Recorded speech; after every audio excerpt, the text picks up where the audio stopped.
Bonjour. Ce que vous venez d'entendre, c'est ce que nous n'allons plus entendre dès que la piste de skidoo va être ouverte à côté de chez nous.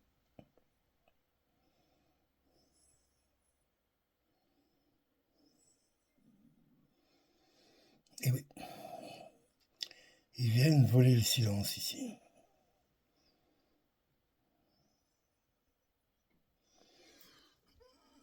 J'ai envie de m'exprimer là-dessus parce que je crois qu'il y a une certaine inconscience collective par rapport à tout ça qui fait qu'en fin de compte, le skido, ça profite à qui? Les passionnés de moto, c'est ça?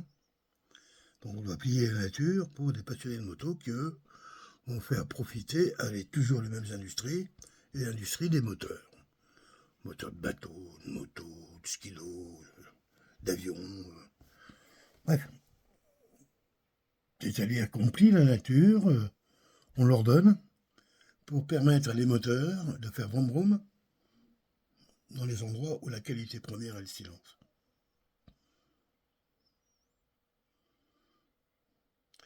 Quand ils nous parlent qu'ils viennent voir les grandes étendues vierges.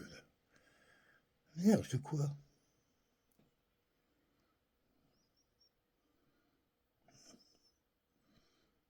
La Cro-Blanc, les grandes raquettes, les hurons. Oui, il dit pas qu'on n'a pas. C'est le circuit à côté, là. Je crois que l'année dernière, il y a eu 24 morts. Je connais aucun circuit de Grand Prix, quel qu'il soit dans le monde, qui avec de tels résultats continuerait à être ouvert. Ah, j'ai vu, ils ont rajouté 2 petits stops le long de la ligne droite, là. C'est sûr, il y avait une ligne droite qui faisait quasiment 1,5 km. Ah, nous, et nous, au stop.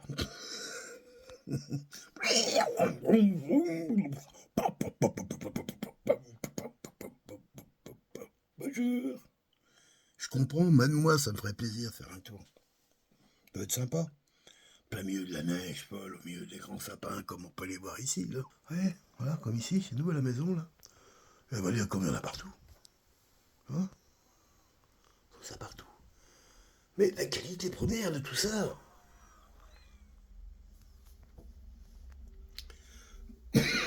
c'est le silence. Certes.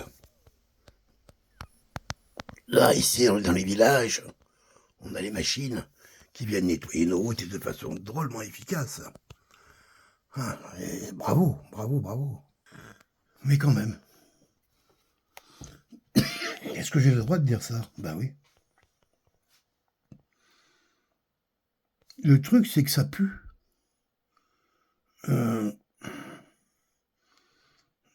Quand il démarre, c'est un stop, donc il redémarre les motos, là. Et je sais pas ce qu'ils mettent comme carburant là-dedans, je pense que c'est du Dotan, hein. Donc c'est de l'huile qui brûle avec de l'essence, c'est ça le Dotan, peut-être des Dotans très enrichis en plus, peut-être du 5% ou plus même. Mais ça pue vraiment d'odeur chimique, hein, très désagréable. Hein, et j'en veux pas aux personnes, moi je suis arrivé ici, honnêtement, je pense que ça aurait pu être quelque chose de rédhibitoire pour moi en termes d'achat. Hein. Ouais, sûrement. Pas cet endroit. Le lieu, oui, mais pas si près. Pour le même prix, il y en avait d'autres des maisons qui étaient. Peut-être pas aussi belles, mais bon, quand même. Ben, c'est pour dire que je trouve ça très peu bucolique, ni romantique. Même si c'est l'image qu'on vend.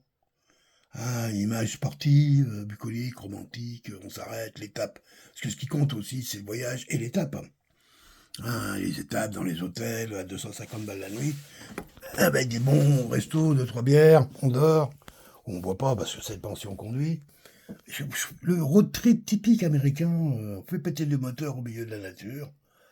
Et je le comprends, et moi je suis qui, petit français qui déboule Ben, je suis quelqu'un quand même malgré tout qui se retrouve agacé par ça. Et je le dis. Et je pense que je ne dois pas être le seul. L'été, ici, cette piste, là, c'est les piétons et les vélos. Alors si, de temps en temps, on entend des gens rire et tout, mais c'est agréable. C'est vivant. C'est pas des machines. Alors, en cette belle journée, là, extraordinaire, parce que c'est nos verres, hein, je suis rentré dedans parce que ce matin, j'ai pelleté là, pendant 1h30, 2 heures. Je commençais à avoir froid. Donc, j'en fais profiter quand même de cette façon. Ah, je dirais, en cette belle matinée d'hiver, tiens, je vais regarder par un autre côté de chez moi, là aussi. Là. Ah ouais, hauteur de neige, hein, qu'il a fait ce matin déjà, là. Je vois rien avec le rideau. Hein, hein. Ah, il est tombé au moins 10 cm. Hein. Facile. Un peu moins sous les sapins, bah oui, c'est normal. Hein. Donc j'entretiens la piste.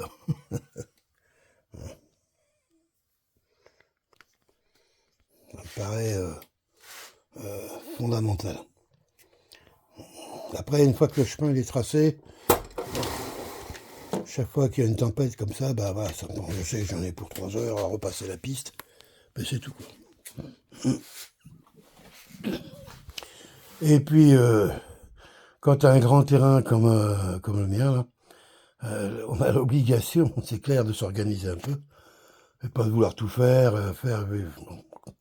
Il y a ce qu'il faut faire, ce qu'on doit faire, et puis après, il y a comment progresser dans tout ça, quoi. Hein. Voilà. Moi, je vis comme un retraité, vraiment. Les retraités, ouais, je le suis pas actif. Hein, et je prends mon temps pour faire les choses. Vraiment.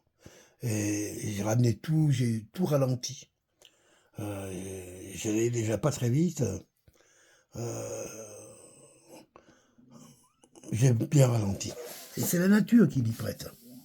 Tout simplement, il y a un rythme dans lequel on est établi et le fait de ralentir, tout d'un coup, je me retrouve plus débordé. Et donc, avec tous les stress qui vont avec. Même si ça paraît pas, néanmoins, si, on voit bien sur mon physique quand même. Donc, j'ai écrit un texte il y a quelque temps qui s'appelait « Il est urgent de ralentir ». Je crois que c'est tout à fait d'actualité. Hein. En tout cas, pour moi, ça l'est. Et je ne dois pas être le seul. Je vous mets encore sous un petit peu